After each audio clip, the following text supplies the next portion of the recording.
It's almost becoming routine, a third inter-Korean leaders summit being anticipated this year when we've only had 4 ever, and the gap between the second and the third was a decade, going from 2007 to April of this year. But it just is a sign of the level of diplomatic progress we've made, even if it's not quite enough for North Korea. And if you look at the state-run media in Pyongyang over the weekend, it gives us a glimpse of North Korea's agenda going into this third summit. It clearly wants to push South Korea a little bit harder. It was lamenting the fact that more than 100 days have passed since the Panmunjom Declaration, referring to the location of the border on April 27th, and still, in North Korea's view, just not enough progress. And what that means, not enough sanctions relief, because if there had been sanctions relief, we'd see more areas of cooperation. Yes, we've seen the sporting diplomacy in full flow, and some other areas like forestry surveying and preparing areas of communication at the border. But what North Korea wants is a flow of money coming in, potentially from South Korean tourists, but at least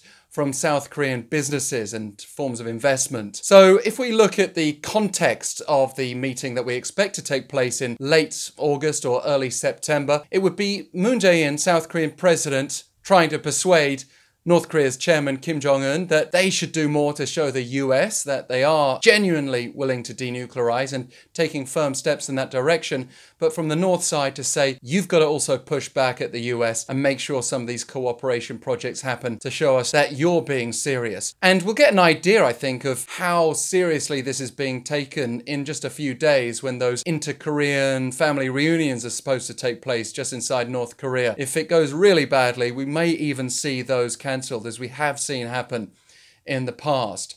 Another interesting area to look out for in the coming weeks. So Pyongyang has apparently suspended its tours to the North Korean capital, and apparently it's renovating its hotels and saying it's got to get all those ready. And there's a lot of speculation that could mean a high-profile visit. A lot of people would say, well, wait, wasn't that supposed to be Moon Jae-in? And maybe it will be, but also Chinese President Xi Jinping is an expected high-profile guest to North Korea in the early autumn. And if that happens, it will also be confirmation of another area we know of, that North Korea is not just reaching out diplomatically to South Korea and the United States at the moment, but also very much to China, balancing things out in the region. And it should be really no surprise when just last week we were talking about the visit of North Korea's foreign minister to Iran.